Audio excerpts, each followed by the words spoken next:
Olá, meus queridos amigos, sejam bem-vindos aqui ao nosso canal Fala Sério Pastor. Olha, quebramos a marca dos 50 mil inscritos e que alegria, viu? Eu fiquei muito feliz porque nosso canal não tem nem 2 anos ainda e já chegamos a esta quantidade de pessoas. Isso significa que você tem apreciado o nosso canal, o nosso conteúdo, tem compartilhado com outras pessoas e esta família está crescendo cada vez mais. Eu fico muito feliz e agradecido a Deus, mostra também a relevância daquilo que nós produzimos aqui. E eu peço que você continue orando por nós, né? Para que o conteúdo continue sendo produzido com qualidade, que seja algo que realmente fale ao seu coração, que seja benéfico para a sua vida cristã e para a igreja também, tá? Hoje um vídeo é muito especial. Nós vamos falar da história de um homem que sobreviveu a um acidente de avião.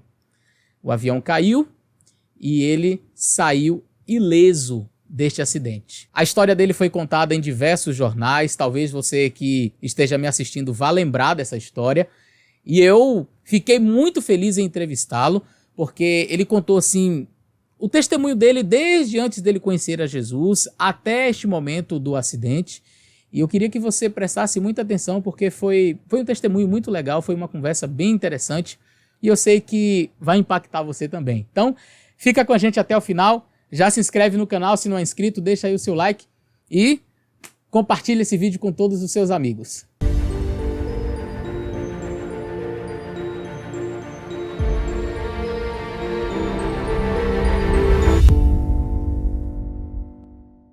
Um avião caiu dentro de um cemitério em Cruz Machado, no sul do estado. O piloto morreu e um passageiro ficou ferido. Os destroços do avião ficaram espalhados pelo cemitério. O que sobrou da cabine ficou ao lado deste muro, que quebrou com a queda. O avião ultraleve monomotor modelo Bravo 700 caiu por volta do meio-dia. O piloto Luiz Fernando Chinkiewicz, de 34 anos, morreu na hora. O passageiro Clodoaldo Marques Gomes, de 46 anos, sofreu ferimentos leves e foi encaminhado para o hospital. Segundo informações de testemunhas, a aeronave começou a voar bem baixo e depois caiu ao lado da capela mortuária no cemitério de Cruz Machado, bem no centro da cidade. Ainda não se sabe o que pode ter acontecido com o avião. Agora, uma equipe da Força Aérea Brasileira vai investigar o caso. Eu estava em casa, sentado na varanda lá, quando estava sobrevoando umas horas, ela fez meio assim, ó. Eu pensei, mas não tá certo alguma coisa. Ela pegou e fez a volta por aqui, daí quando foi lá, e quando veio aqui, eu só vi aquele poeirão assim que levantou. Peguei o carro, já vim aqui, quando cheguei aqui já tinha pegado fogo já.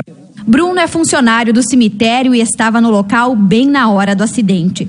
Ele conta que antes da aeronave pegar fogo, o sobrevivente conseguiu tirar o corpo do piloto. E daí ele só me falou, meu Deus, e só arrastei meu companheiro só para não ficar no meio do fogo. E ele veio no meu encontro ali, ele tava muito desesperado. O avião era de propriedade particular e foi emprestado ao piloto para fazer imagens aéreas. Luiz Fernando era de União da Vitória e estava na profissão há pelo menos 5 anos. A tragédia chocou a cidade de 18 mil habitantes. Não, aqui nunca. Avião nunca. Nunca vi uma coisa dessa. Eu com 57 anos nunca vi uma coisa dessa, né? Pertinho, né? Primeira vez. Muito bem, pessoal, conforme eu mencionei para vocês, estou aqui com uma pessoa muito especial, Clodoaldo. Ele vai contar um pouco da sua experiência, como foi que Deus o alcançou, por onde ele andou.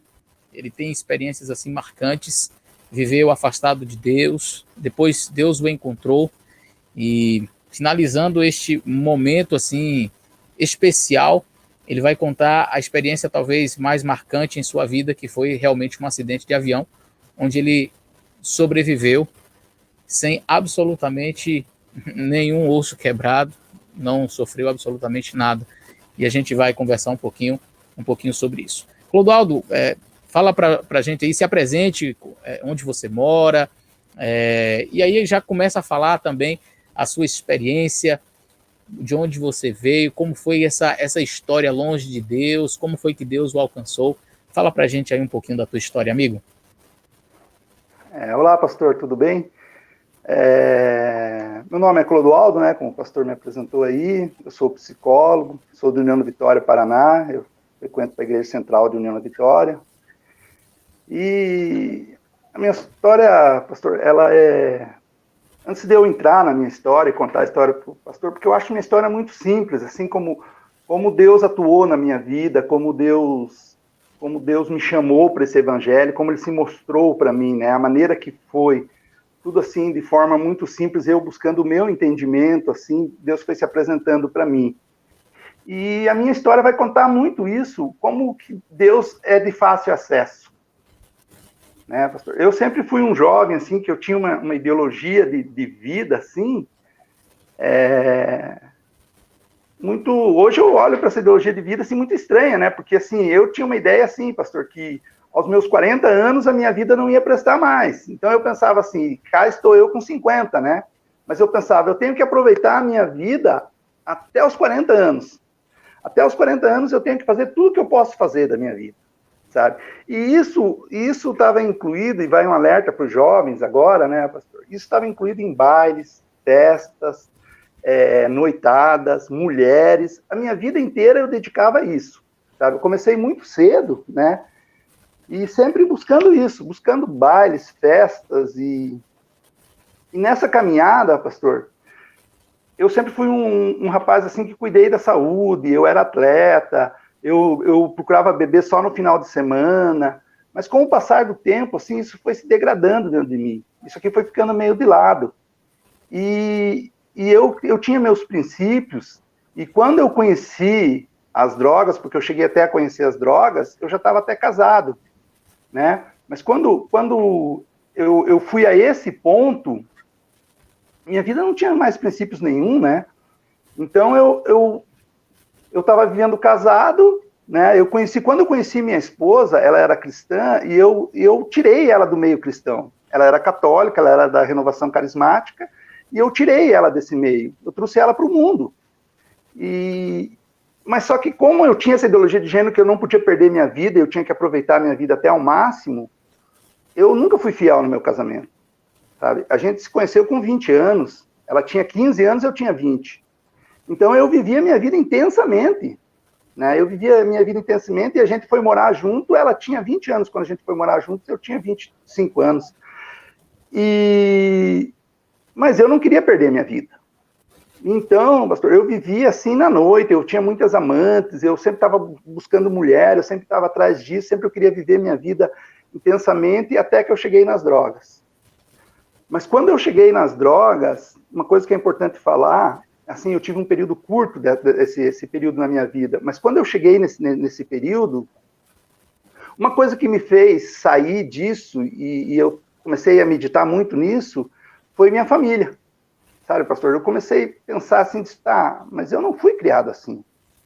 Eu disse, poxa, meu avô me criou, meu avô me ama. Meu avô já não era mais vivo nesse período. Assim, meu avô me amou, meu avô me cuidou, minha mãe, minhas irmãs. Eu comecei a pensar muito na minha família, e aqui eu quero deixar uma mensagem para os jovens, que de repente está entrando nessa, ou de repente quer experimentar isso. Pense que você tem um pai. Pense que você tem uma mãe que te ama, sabe? Que você tem alguém assim que vive por você, que te adora incondicionalmente. E isso pesava para mim. Eu dizia, não, eu estou decepcionando minha família. E isso fez com que eu parasse com isso, sabe? Isso fez com que eu parasse. Mas não fez eu parar com minhas noitadas, eu não pensava nisso. E minha esposa foi se cansando e chegou um momento assim que a gente já não se amava mais, a gente tinha uns 10 anos de relacionamento, mas não... E um dia eu procurei ela não quis nada comigo e tal, e daí eu falei, quer saber, eu tô indo embora, falei pra ela. Era uma noite, eu peguei todas as minhas roupas, joguei no porta-mala do carro e fui embora. Fui morar na minha lan house, na época eu tinha uma lan house, e fui morar ali. E eu era uma pessoa que nessa busca, uma das coisas que eu mais gostava, pastor, era de carnaval. Eu era doente por carnaval. Eu gostava tanto de carnaval que quando ia se aproximando do carnaval, eu comprava um tênis, uma bermuda, deixava escondido na casa de um colega, alguém, para eu poder sair de casa e ir para o carnaval.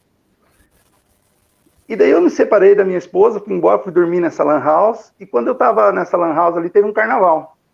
E nesse carnaval eu já tinha conhecido uma moça, um período antes, a gente era colega, eu estava separado, e ela tinha terminado um noivado, e a gente se conheceu ali e marcamos de ir nesse carnaval, num clube aqui da minha cidade, o Clube Concórdia. E a gente marcou de ir nesse carnaval, E quando eu tô lá nesse carnaval com ela, no meio desse carnaval ela disse assim para mim, meu noivo tá aqui e quer falar comigo. Eu disse, não, vai lá, não tem problema e tal. E ela foi lá falar com o noivo dela. E quando ela foi falar, tô eu no meio do carnaval lá, uma voz fala comigo. Uma voz diz assim para mim, vai embora. Engraçado que a gente daí começa a conversar, né? Eu falei, não, eu não vou embora daqui. Daí aquela voz falou de novo, vai embora. Eu falei, não, eu não vou sair daqui. E aquela voz falou mansamente a terceira vez para mim assim, pastor, vai embora. E quando aquela voz falou pela terceira vez, eu disse, quer saber? Acho que eu vou embora. E saí. Saí, peguei o carro e aquela época era aquela época da lei seca, estava em a lei seca e tal, tinha muita blitz atrás disso para não beber na ceia de carnaval, e eu tinha bebido e tal. E quando eu estou saindo, eu caio naquela blitz. Eles me pegam naquela blitz e o guarda olha meus documentos e diz, tá atrasado teus documentos e tal, mas vamos falar com o sargento ali, se o sargento liberar, beleza. Vamos falar com o sargento era meu conhecido. Quando a gente fala com o sargento ali, ele diz, não, é pátio, pode levar preso o carro. Eu digo, legal, né, o cara é meu amigo, tá. Mas fomos presos. E quando eu fui preso lá, eu tive que ir junto para assinar a papelada, tudo, isso demorou umas 3 horas lá. Isso foi o tempo onde eu fui ficando são. Foi passando o que eu tinha tomado ali, fui ficando são, e eu conversando com o guarda lá e tal, o guarda disse, você é um cara muito legal e tal, vamos fazer o seguinte, eu vou te levar, não posso te levar até a tua casa, até o teu bairro lá, mas eu te levo até a ponte, e daí você atravessa a ponte e tá em casa. Eu falei, não, tudo bem. E assim ele fez. E ele me deixou na ponte, e quando eu atravessei a ponte, para passar nessa ponte, para atravessar, para chegar onde era a minha lan house, que eu estava dormindo, eu tinha que passar pela minha casa. E quando eu passei a pé, eu olhei para minha casa.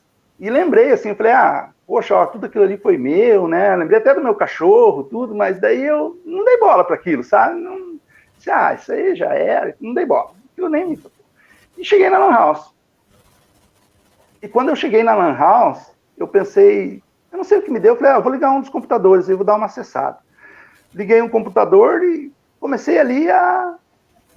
Eu não lembro o que eu digitei, eu não lembro como que aquele vídeo apareceu para mim. E daí apareceu um vídeo, pastor, do padre Zezinho, cantando uma música chamada assim, Ninguém Te Ama Como Eu. E nessa música, essa música ela dizia assim, eu tenho andado do teu lado, eu tenho esperado por esse momento, eu tenho esperado que você viesse a mim. E ali aparecia Jesus sendo surrado, Jesus sendo chicoteado, Jesus sendo maltratado ali. E quando eu via tudo aquilo, eu disse assim, Jesus falou para mim assim, disse assim, olha o que eu fiz por você e olha o que você está fazendo com a tua vida. Aquilo mexeu dentro de mim, pastor. E assim, e quando eu vi as palavras assim, olha, eu tenho esperado esse momento, eu tenho esperado que você viesse a mim, eu comecei a chorar. Me deu um desespero, me deu um remorso imenso, pastor, eu comecei a lembrar da minha vida, eu pensei, o que eu estou fazendo com a minha vida, olha, sabe, e aquilo mexeu tanto comigo, assim, eu falei, olha, Senhor, eu entrego minha vida a Ti, sabe, ali foi meu ponto de virada, ali eu encontrei Deus, sabe, e ali eu falei assim, ó, Senhor, eu quero me entregar a Ti, mas eu preciso que você me traga a minha família de volta, porque se eu errei com a minha família, se eu fiz tudo errado, eu preciso que o Senhor reconstrua a minha vida. Então, me mostre como que eu devo fazer e eu me entrego minha vida a Ti. Se o Senhor me trazer minha família, eu me entrego a Ti. No outro dia, cheio daquilo, no outro dia, eu corri lá falar com a minha esposa, né? Corri lá na minha casa, minha esposa disse, olha, eu encontrei a Cristo e vim aqui, quero voltar com você. Ela deu um sorrisinho para mim e disse assim, eu não quero você nem pintado de ouro. Assim, eu não quero você nunca mais e tal. E a única coisa que eu posso fazer por você é te dar uma Bíblia. Minha esposa tinha costume de dar Bíblia para muita gente e tal. E eu falei, eu quero, falei. E ela me deu uma Bíblia da Ave Maria. E eu peguei aquela Bíblia e levei para o meu quartinho e comecei a devorar aquilo. Comecei a ler a Bíblia, li a história de Jó. Daí quando eu li a história de Jó, eu via que o meu sofrimento, o que eu estava passando ali não era nada. Eu dizia, não, o que eu estou passando não é nada, olha o que Jó passou, né? E aquilo me dava força e eu continuei ali. E daí eu li das imagens, pastor. A primeira coisa que eu aprendi na Bíblia foi sobre as imagens, né? Eu li ali que a gente não deveria adorar a imagem, né? E quando eu li assim que a gente não deveria adorar a imagem, e às vezes eu vejo algumas pessoas falando assim, não, eu tenho as imagens na minha casa, mas eu não adoro. Eu falei, como você não adora? Só o fato de você ter a imagem na tua casa, você já está adorando, né? Se você não adora, você não precisa disso na tua casa. E daí E eu entendi isso rapidamente, mas como eu tinha voltado os caminhos de Deus, eu era católico, eu tinha voltado para a católica, mas eu tinha entendido isso na Bíblia. E quando eu entendi isso na Bíblia, eu fui numa missa, tinha uma missa aqui na minha cidade, que ela demorava das 7 às 11 da noite, essa missa era no meu bairro, e ali eles tinham um ritual de entrar com a Nossa Senhora, e eu fui convidado para fazer esse ritual. A pessoa veio e disse, Clodovil, você quer entrar com a Nossa Senhora? Você entra aqui, você leva até ela no final e entrega para o padre lá no final da igreja, no púlpito lá. E eu fiz isso. E quando eu estou entrando com a Nossa Senhora, uma imagem grande, enorme, as pessoas vinham e começavam a colocar roupa na minha frente, colocavam roupa, colocavam fotografia, e eu ia passando com aquela imagem, algumas pessoas chorando e tal. E quando eu cheguei lá na frente, no altar, que eu entreguei para o padre, que eu me virei e vi aquela multidão, assim, as pessoas tudo olhando para aquela imagem, todo mundo chorando ali, aquelas roupas, aquelas fotos, aquelas coisas, eu disse assim, não, isso aqui está errado, eu pensei comigo. Nós estamos adorando uma imagem, isso não pode, eu li na Bíblia, eu falei, isso aqui está errado.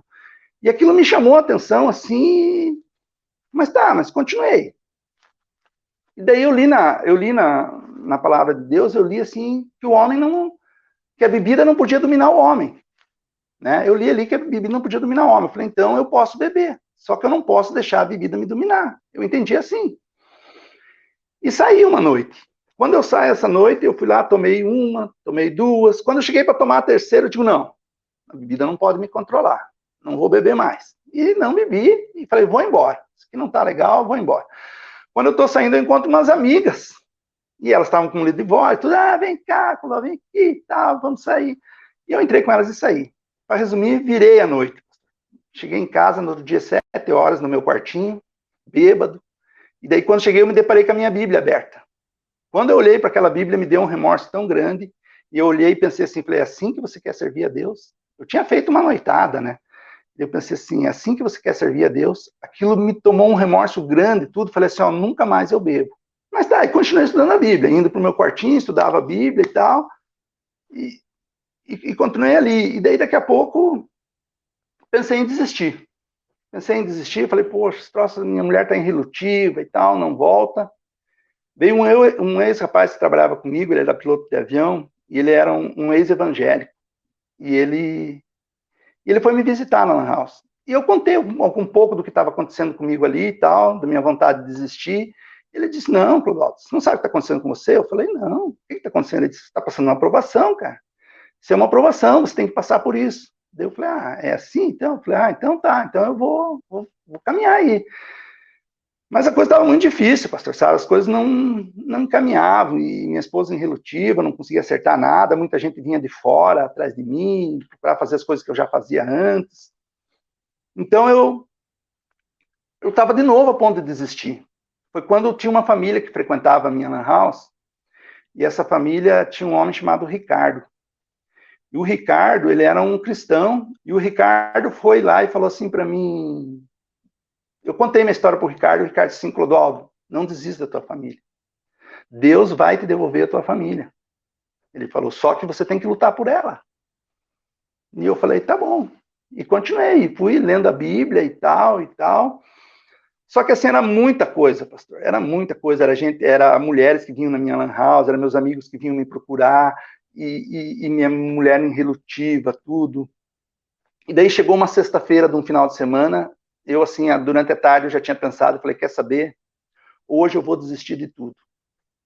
Hoje eu desisto de tudo, eu fui longe demais. Daí quando estava fechando a Lan House, eu estava pensando, falei, não, eu fui longe demais, Deus não me quer mais. Falei, eu vou desistir disso aqui, eu não quero mais saber disso aqui, eu vou fechar essa Lan House, eu vou para o mundo agora, pensando comigo, né? E estava fechando ali. Quando terminei de fechar a Lan House, aquela voz falou assim comigo, mas faça a última oração. E aquela semana, pastor, eu vinha orando assim, eu vinha pedindo para Deus, e eu dizia assim para Deus nas minhas orações, dizia, Senhor, pega pela minha mão e me guia. Pega na minha mão e me mostra o caminho, senão eu vou me perder. Eu vou me perder se o Senhor não pegar na minha mão. E daí aquele dia que aquela voz falou para mim, faça a última oração, eu me ajoelhei ali e falei, Senhor, eu não sou digno de pegar na sua mão, mas se o Senhor me der a pontinha do seu dedo, eu vou ser salvo. E nisso eu levantei. Quando eu levantei ali, pastor, aquela voz falou de novo comigo, leia o último verso bíblico. E eu tinha o costume de, sempre que eu ia orar, eu abria a Bíblia e me debruçava em cima dela. E aquela voz falou para mim, leia o último verso. E eu peguei aonde estava aberto, aleatoriamente, ali onde estava, e fui ler Isaías 41:13. Lá diz assim, eu sou o Senhor teu Deus. Eu te pego pela tua mão direita e te digo, não temas, porque eu te ajudo. Pastor, quando eu li isso, para mim foi como se Deus pegasse assim nas minhas costas, me erguesse de pé assim, e dissesse, vá porque eu estou com você. Você vai vencer. Siga em frente, porque eu estou contigo.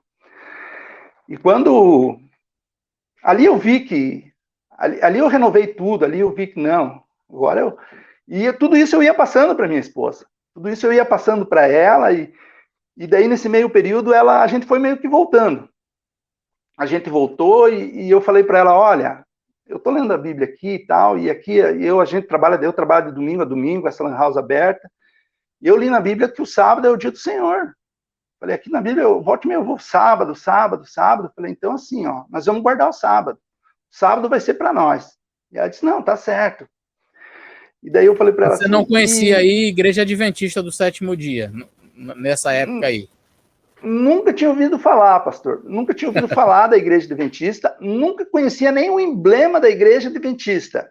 E engraçado que a 2 quadras da minha casa tinha um comércio, um mercado, que era de um adventista. Eu sabia que ele ia para uma igreja, que ele tinha uma igreja, tudo, sabia que ele era evangélico.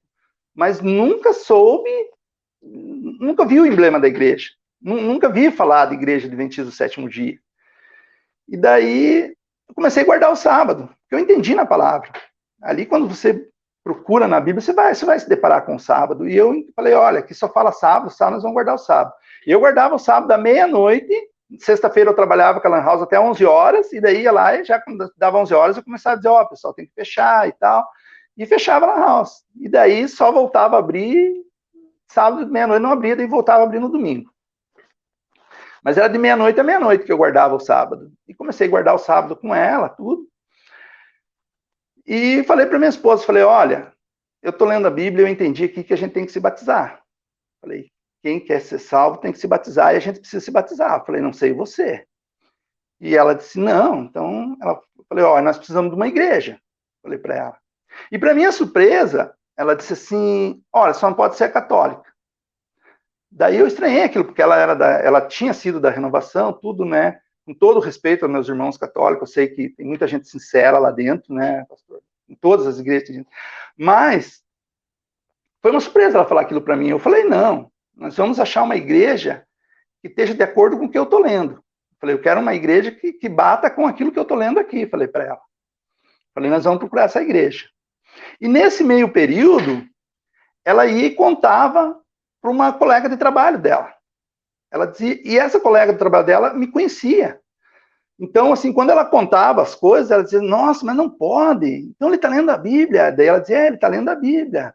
Daí ela falou, nossa, mas não pode isso. Ela ficava admirada e assustada. Ela dizia, como que esse homem que é desse jeito aí agora está dessa forma, né? E ela dizia, não, ele está lendo a Bíblia e tal, e ele quer se batizar. Daí ela falou para ela, ele quer se batizar? Então faz assim, manda ele lá na minha igreja. Lá na igreja eles se batizam. Daí, quando a minha esposa veio e contou isso, eu falei, então nós vamos lá na igreja dela. E passou uma semana, passou 2 semanas, na terceira semana, eu pensei, bom, nós vamos começar a procurar uma igreja, eu preciso orar para Deus. Daí eu fui e falei para Deus assim, pastor, eu falei, ó, Senhor, eu vou procurar uma igreja. Mas na minha cabeça, pastor, eu ia passar por várias igrejas, né? Eu ia passar por 10, 20 igrejas. Eu disse assim, Senhor, eu vou procurar uma igreja. Mas eu quero uma igreja que guarde seus mandamentos. Eu quero uma igreja que seja exatamente como eu estou lendo na Bíblia. Eu quero uma igreja que seja a sua igreja. Eu falei para Deus. E falei assim, e eu não sou digno, mas eu preciso de um sinal seu para me entender que essa é a sua igreja. Eu falei, o sinal que eu quero do Senhor, que é o pregador, o pastor que vai estar lá, eu quero que ele me faça chorar. Naquele tempo, não era meio comum eu chorar assim. Hoje eu sou mais manteiga derretida, assim, hoje eu choro à toa. Mas naquele tempo, não. Então eu falei, olha, se o pregador me fizer chorar, é porque essa é a sua igreja. Aí a gente foi lá na igreja. Fomos na igreja central de União da Vitória. Eu fui com a minha esposa, e quando eu chego lá, eu sento no canto do banco, sento a minha esposa no meio, e essa amiga dela vai e senta na ponta. E essa amiga dela, comentando com ela, falou para ela, disse, eu que vou pregar hoje. E daí a minha esposa vai e diz, é a Janete que vai pregar. Quando ela falou que era a Janete que ia pregar, eu dei uma baixada no banco assim, olhei para o lado. E vi aquela senhora ali e falei assim, se essa mulher vai pregar aqui, não é a igreja de Deus. Falei assim, sabe? Mas, pastor, essa mulher falou coisas no púlpito que só eu e Deus sabia. Essa mulher falou coisas no púlpito que, assim, eu nunca tinha falado para ninguém. Coisas assim que só eu confessava para Deus as minhas lutas dentro do meu quartinho lá. Essa mulher começou a falar lá. E até hoje eu me emociono, né? Porque naquele dia eu travava meu queixo para não chorar, eu travava os dentes assim, meu queixo tremia e eu me despencava a chorar. Eu chorei o sermão inteiro dessa mulher. E eu falei assim, aqui é a igreja de Deus. Falei, é essa igreja e guarda os mandamentos de Deus, é essa igreja. Falei para minha mulher e nisso veio um rapaz falar comigo lá, e eu disse para ele, eu quero me batizar. Ele disse, não, calma aí. Ele falou, você tem que estudar. Eu falei, não.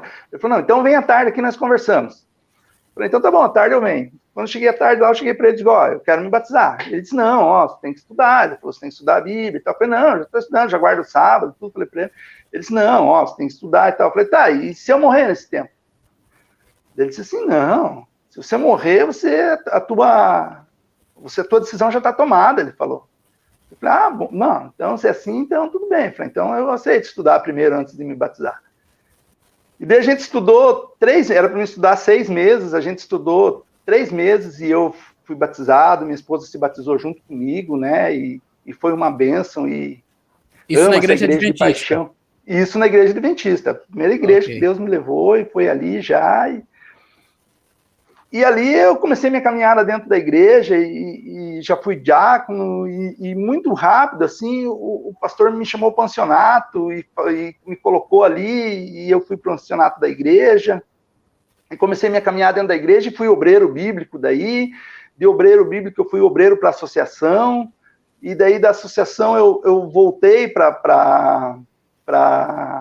a minha igreja de volta, né, que eu fui trabalhar em Curitiba ali, eu fui fazer um trabalho missionário em Curitiba, a gente abria tendas, fazia tendas, evangelismo público, né, trabalhei com o Marcos Tosta, né, que a gente perdeu recentemente ele aí, um grande homem que batizava e dizia que escritos com letras de ouro, que jamais se apagam, né, e trabalhei com ele, tive a felicidade de trabalhar com o pastor, e daí voltei para a minha igreja, logo voltei para o pensionato e fiquei ali um período de 3, 4 anos dentro ali do pensionato, trabalhando, e nesse meio período a minha esposa foi e disse assim para mim, Clodoro, por que você não... Ela sempre falava para mim, volta a estudar, você precisa estudar e tal. E eu tinha só a 8ª série, pastor, eu nunca fiz 1º grau, 2º grau, 3º grau, né, nunca concluí, sabe?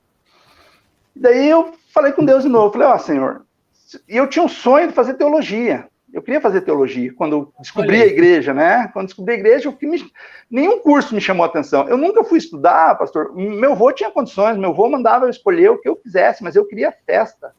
Meu avô dizia assim, escolha o curso que você quiser, eu pago para você. E eu dizia, eu não queria. Eu dizia, não, eu não me interesso por isso, sabe? Eu não queria. Então, mas quando eu descobri a Bíblia, aquilo assim, é uma coisa que eu gostava de estudar, é uma coisa que me chamava a atenção. Então, eu pensei assim, eu falei, quero fazer teologia, mas daí, devido às minhas condições financeiras, eu longe, tudo, nunca teve. E no meio de eu estar dentro da igreja há um tempo, ela falou, você precisa. Minha igreja era uma igreja muito culta, assim, pastor, tinha muito, só advogado tinha uns 15 na minha igreja, sabe, então isso me incentivou também a querer estudar, sabe, a igreja também me colocou isso, eu falei, poxa, e daí me fez eu voltar a estudar.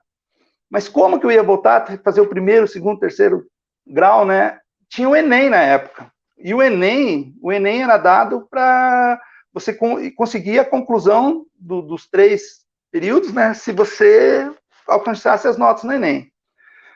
Mas, pastor, eu era um homem que até eu ir para a igreja, eu nunca tinha pego num livro. Nunca tinha lido um livro. E eu não tinha o 1º, 2º, 3º grau. Hoje, pastor, Recentemente, há um tempo atrás, eu li esse livro aqui, pastor, ó, O Conflito dos Séculos. Eu li esse livro de 800 páginas, de capa a capa, um grande livro. E desse livro aqui, foi tirado um livro da nossa igreja, que é o Grande Conflito, né? O Grande Conflito saiu do Conflito dos Séculos. E eu quero dizer, independente da denominação, das pessoas que estão ouvindo esse vídeo, tudo, leia esse livro. Leia O Grande Conflito de Ellen White. Tem outras capas, tem outros modelos, mas leia porque a literatura, a leitura é tudo dentro da igreja. Porque se você não lê, você não cria alicerces.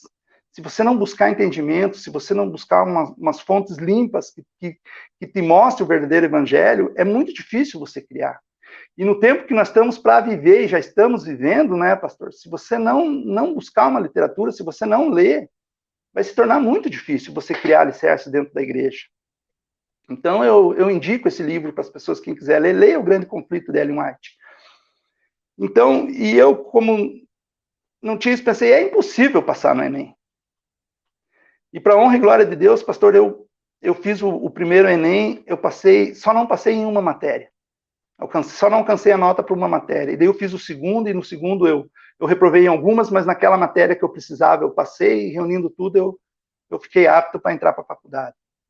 E entrei para a faculdade, me formei, fui estudar psicologia, sou formado em psicologia, e nesse período de eu estar na faculdade e estar estudando, eu fui assim, me esfriando dentro da igreja, pastor. Eu fui assim, o evangelho parece que foi perdendo a cor para mim, sabe? E uma coisa eu digo assim, eu tenho pregado em muitas igrejas aí, tenho ido muito fora pregar, e quando eu prego eu digo assim, ó, cuide muito com as paredes da igreja. Cuide muito achando que as paredes da igreja vão fazer de você um cristão, né? Parede de igreja não faz ninguém cristão, pastor, porque o evangelho tem que estar dentro da tua casa, sabe? O evangelho é você acordar de manhã, ler pelo menos um capítulo da Bíblia, pelo menos você fazer uma meia hora de oração, pelo menos você entregar as primeiras horas da manhã, você tem que buscar isso, principalmente agora, né, pastor? E às vezes a gente está indo para a igreja, que nem eu era ancião de igreja, mas eu ia lá e assim, eu não tinha mais, assim, eu não ajudava o próximo, e dentro da psicologia até eu descobri, pastor, que eu era um homem muito egoísta, sabe? E no evangelho não tem lugar para pessoas egoístas. E quando eu descobri isso, eu comecei a olhar muito para dentro de mim, o que eu fazia, como que eu fazia, e vi que de repente muitas coisas a gente se ilude. E muitas vezes, às vezes a gente se ilude dentro da igreja, achando que a gente está no caminho certo, pelo fato de você estar indo todo sábado na igreja, mas dentro de casa você não é aquilo que você é lá. E daí eu vi que a igreja estava fazendo um requisito na minha vida que assim, era como se fosse um clube. Sabe? Eu estava indo na igreja como se fosse um clube, e daí eu disse, não, está errado isso, eu preciso encontrar Deus novamente. E daí eu comecei a orar para Deus e falei assim, Senhor, eu não posso voltar a ser o que eu era. Senhor, eu preciso que o Senhor mexa comigo, Senhor. Eu estou na tua igreja, eu sou líder dentro da tua igreja, Senhor, e eu estou sem fazer nada. Eu estou só cumprindo o requisito. Daí eu falei assim, Senhor, toca no meu coração, Senhor. Mostre para mim que o Senhor é Deus de verdade. E aí eu falei assim, Senhor, mostre para mim que o Senhor está no controle de todas as coisas. Eu falei, eu preciso saber que o Senhor está no controle de todas as coisas. E nessa época, eu trabalhava como fotógrafo. Eu era fotógrafo aéreo, né? E eu tinha feito uns trabalhos em Curitiba, a gente tinha feito ali em Ponta Grossa. Daí eu vim embora para minha cidade, né? E quando eu cheguei na minha cidade, a gente veio para descansar, ficar uns 15 dias na cidade aqui descansando. Daí o rapaz que trabalhava comigo disse assim, ó, Clodoaldo, eu achei um avião aqui na cidade, o que você acha? Nós estamos aqui, vamos fazer um voozinho aqui, fazer umas coisas aqui, e ficamos mais um tempo em casa daí.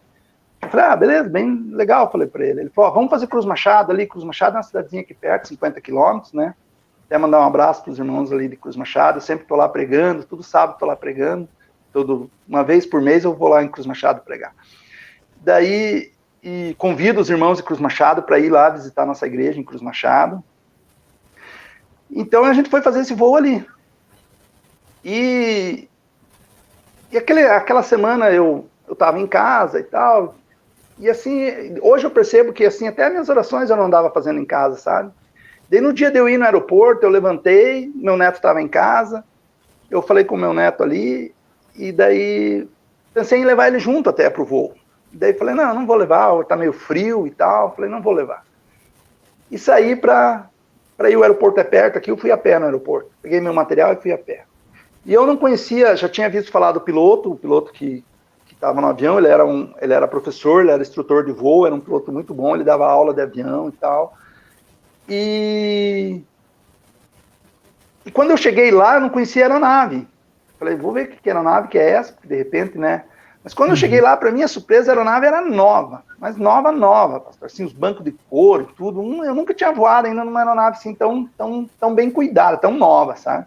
E aquilo me passou uma segurança, sabe? E quando eu vi, assim, o piloto fez todo o procedimento que é de praxe fazer, ele fez tudo aqui, eu falei, nossa, estou sossegado aqui. E eu tinha um costume de, sempre que eu ia voar, eu ia num banheiro e fazia uma oração antes. E aquele dia eu fiquei tão seguro que eu não fiz. E eu estava também tão distante que eu não fiz essa oração. E a gente entrei no avião, quando a gente entrou na cabeceira da pista para decolar, eu lembrei que eu não tinha feito nenhuma oração. E quando eu lembrei, eu pedi ali para Deus em silêncio, falei, Senhor, me protege, né, me traz de volta e tal. Fiz uma oração assim para Deus ali em silêncio. E a gente levantou o voo e fomos, né? E daí a gente foi para o interior de Cruz Machado, eu fiz várias fotos no interior e tudo, e daí falei para o piloto assim, agora a gente vai para o centro. Quando a gente está entrando no centro de Cruz Machado, eu vejo uma torre, eu digo para ele, olha a torre ali, a gente está voando na altura da torre, assim, a torre em cima do morro. E ele disse, não, estou cuidando da torre, estamos cuidando da torre e tal. E daí eu falei assim, então, pega essa avenida aqui que eu vou bater as fotos dessa avenida.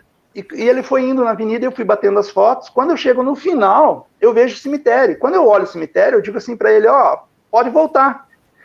E quando eu digo pode voltar, ele diz, tem alguma coisa errada. E deu uns 2 puxão no manche, assim, e eu vi que o avião foi de bico, e eu disse, não, cara. Falei assim, não, cara. E daí, quando eu falei, não, eu vi que a gente ia cair, eu gritei assim, Jesus me salva. E daí eu gritei a segunda vez mais alto ainda, falei, Jesus me salva. E quando eu gritei a segunda vez mais alto, assim, eu levei a mão na frente, até aquele barulho, assim, bateu, assim. E eu fiz assim com a cabeça, fui tentar sair pro lado direito, assim, eu bati num muro, achei que era um muro, depois eu descobri que era uma capela. E daí eu levantei, assim, olhei, tinha um clarão do meu lado, assim, eu levantei naquele clarão, saí, assim, olhei. E daí eu olhei pro lado, o piloto estava caído, com os ombros, assim, um pouco para fora da aeronave, assim, ele caído. Eu peguei ele pelos ombros e fui puxando ele para fora. Pensei, se ele quebrou alguma coisa, né, e tal, eu vou puxar ele bem devagar. Fui puxando ele devagarinho, e quando eu tirei, eu vi que a cabeça dele caiu muito para trás. Eu digo, não, ele tá morto. Soltei ele. Mas quando eu soltei, eu andei uns 5 quilômetros, eu pensei assim, não, mas ele pode estar desmaiado. E voltei. Quando eu voltei, a aeronave já estava pegando fogo, sabe? E daí eu voltei, já tinha uma pessoa junto comigo, pegou nos pés dele, eu peguei nos ombros dele, a gente ergueu ele e fomos levando ele. Quando eu tô levando ele assim, eu vi que a cabeça dele caiu muito para trás, sabe? Daí eu falei, não, ele tá morto mesmo. E depois a enfermeira me relatou que realmente ele se quebrou, ele se machucou bastante, mas o que foi fatal para ele, porque ele quebrou o pescoço, né? Então, e daí eu ali naquilo, daí começou a encher de gente e tudo, e nisso eu conhecia o ex-prefeito de lá, que era o Toninho, porque nós tínhamos feito um Caleb lá, e no Caleb eu tinha conhecido o prefeito lá. E o Toninho chegou ali naquela hora. E quando o Toninho chegou, eu agarrei na mão dele, assim, no braço dele, assim, e falei, Toninho, por que Jesus me salvou, Toninho?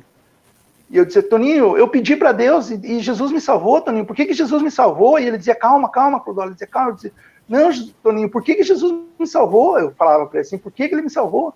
E ele dizia, senta aqui, ele me trouxe uma água, eu fiquei sentado, e daí ali encheu de gente, começou a vir muita gente ali, e eu caminhei ali no meio da multidão, ali já ninguém mais sabia que era eu, que era um dos acidentados, né, e eu sentei no meio fio ali, comecei a tomar uma água, e nisso chegou a ambulância, né, e as pessoas, cadê eles, tal, todo mundo muito assustado ali com aquilo, e as pessoas tentando apagar o avião com uma mangueirinha lá, o fogo do avião, né, e as pessoas tudo muito assustadas, e nisso veio as enfermeiras, ele aqui, ó, é ele e tal, elas falaram, vamos, eu falei, não, tô tudo bem, vai lá, atendam ele lá. Ela falou, não, nós vamos levar o senhor até a ambulância. E nisso ela me levou na ambulância, e ela disse, não, o senhor sente aqui, e tem um banquinho que é da enfermeira dentro da ambulância, e ela só virou aquele banquinho e falou, sente aqui e a gente já volta. E eu sentei ali, mas nisso o motorista veio e fechou a porta da ambulância. Ele veio, fechou a porta da ambulância, E ele entrou lá dentro e ligou e saiu. Quando ele sai, eu vou para frente, assim, quase caio e me agarro naquele cinto. Daí peguei um cinto que estava pendurado ali, me agarrei, e aquela ambulância, imagine, né? O cara foi e eu lá dentro. Ia para um lado, ia para outro, digo, agora vou morrer aqui, né? Escapei do avião, vou morrer aqui na ambulância. E agarrado naquilo ali. E cheguei no hospital. Quando a gente chega no hospital lá, os médicos já estavam esperando e tal, né? E ele abre a porta, o médico olha e diz, cadê as enfermeiras? Eu falei, não sei. Daí ele falou, não, vamos imobilizar você, ele disse, vamos imobilizar. Daí eles me imobilizaram, tudo, o hospital fez todo o procedimento, médico ali, tudo, né? E depois de todo o saculejo lá, depois de estar agarrado e vai para cá, vai para lá, agora que vai imobilizar. Daí vão imobilizar. E daí imobilizar, levar. E lá, como é uma cidade pequena, o médico lá disse, olha, eu não tenho como te examinar mais profundo, vou te mandar para a União da Vitória. Daí eu vim para a União da Vitória, imobilizado, tudo. Daí aqui já tinha uma junta médica me esperando, tinha colchão, um pano térmico que eles esperam, acidente e tal, né? Mas quando a médica me viu, ela disse assim, tá, Clodoaldo, mas chegou um rapaz que caiu de bicicleta aqui agora há pouco, ele tá mais machucado que você, ela falou. Não tá te doendo nada. Eu falei, não tenho nada. E daí ela examinou e foi feita uma bateria de exames em mim ali no hospital. Fiquei um dia no hospital, eles fazendo. Depois eu descobri que um dos médicos do hospital era sócio do avião, também era um dos donos do avião, e ele veio me atender, ele me cuidou. Fizeram uma bateria de exame, até ele brincou comigo, ele disse, ó, o que a gente conseguiu achar foi 2 pedras aí no teu rim, isso aí se toma água que vai embora, ele falou, sabe? Então, e daí ali assim eu entendi assim uma coisa, pastor, porque se eu tivesse me quebrado, se eu tivesse me machucado todo, né, mas tivesse salvo, eu ia dizer, Deus poupou minha vida, glória a Deus. Mas como eu saí dali sem sair uma gota de sangue minha, pastor, sem quebrar nenhum osso, nada, Deus falou assim para mim, olha, eu estou no controle de todas as coisas. Sou eu que controlo tudo. E isso vale para todos nós, né, pastor? Porque às vezes a gente pensa que temos um Deus ausente da nossa vida, né? E Deus é presente. Deus, ele está no controle de todas as coisas, sabe? Então, ali eu senti Deus na minha vida, e ali o meu verso era o verso Isaías 13, 41, né? Mas daí eu me lembrei do livro de Jó, onde ele diz assim, eu te conhecia só de falar, mas agora eu te vejo. Para mim foi como se eu visse Deus, sabe? Agora eu vi Deus. Eu vi Deus atuando na minha vida, eu vi Deus, eu posso dizer, eu vi Deus, assim. Então, assim, quando a gente se coloca na mão de Deus, pastor, esse evangelho simples, Deus faz os milagres. Deus é presente na nossa vida, né? E tudo que Deus fez na minha vida, da onde Ele me tirou, em alguns momentos que eu usei droga, pastor, eu ia nesses bares, nesses lugares, a gente entrava naqueles banheiros imundos, sujos, e se ajoelhava ali para usar algum tipo de droga, né? E hoje, quando eu vou pregar nas igrejas, pastor, antes de eu pregar, eu vou num banheiro e me ajoelho, e sempre lembro, digo, eu sei de onde o Senhor me tirou, pastor. Deus, eu sei de onde que Deus me tirou, sabe?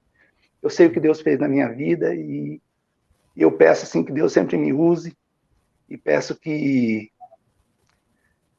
Deus, assim, sempre me encaminhe nos caminhos dele, né? Amém. E que encaminhe também todo mundo que vai estar ouvindo esse vídeo, que Deus se faça presente na vida de todo mundo, como foi na minha, como tem sido na minha, e que nós possamos se entregar mais a nossa vida a Deus, pastor. Amém. Amém. Inclusive, essa história do Clodoaldo, ela teve uma repercussão nacional.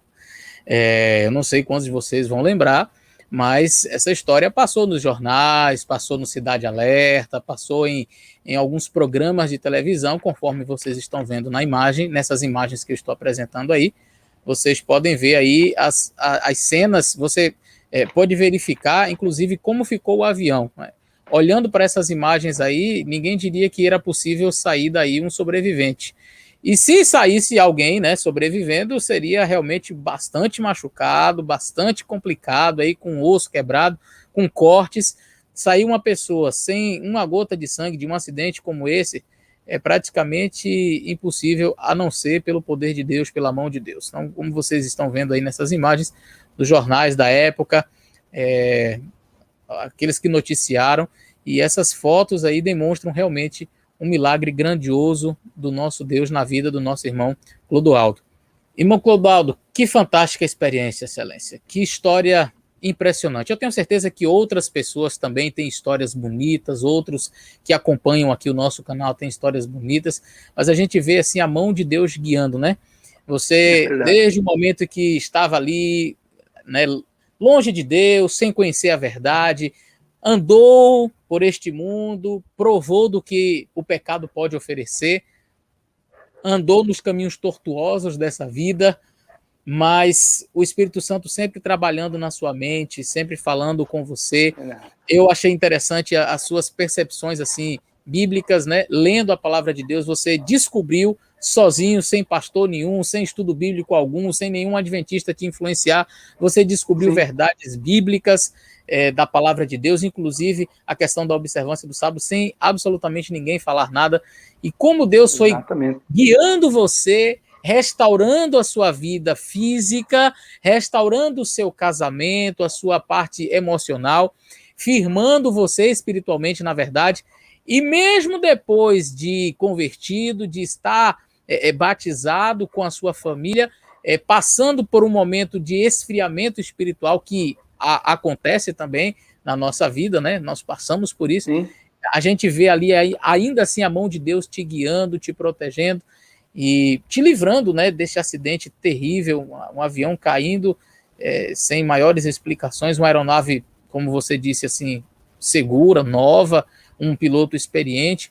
Nós não entendemos todas as coisas, não sabemos os porquês, mas a gente pode ver como Deus é um Deus grandioso, que cuida de nós, que nos ampara, que nos guia e que nos salva. Muito obrigado, Clodoaldo, por sua experiência. Obrigado por compartilhar conosco aqui em nosso canal este milagre de Deus. E eu diria que o milagre maior, Clodoaldo, não foi sair vivo do avião. Sempre o maior milagre é o milagre da conversão. É Deus resgatar o pecador, é Deus ir buscar alguém que está lá no fundo do poço, lá nas drogas, lá com o casamento destruído, com a vida destruída, com sabe, tudo acabado. E Deus dizer assim, eu tiro você daqui e te trago para a luz. Esse é o maior milagre. Que Deus possa abençoar você, Clodoaldo, abençoar a sua vida, a sua família, abençoe também o seu ministério, as igrejas por onde você tem passado, por onde você tem sido luz. E que Deus abençoe você, querido amigo, que nos acompanhou até agora, neste testemunho impressionante, nessa história bonita. Que Deus possa abençoar você. Compartilhe esse vídeo com seus amigos, eu tenho certeza que eles também serão abençoados. Um grande abraço e até o nosso próximo vídeo.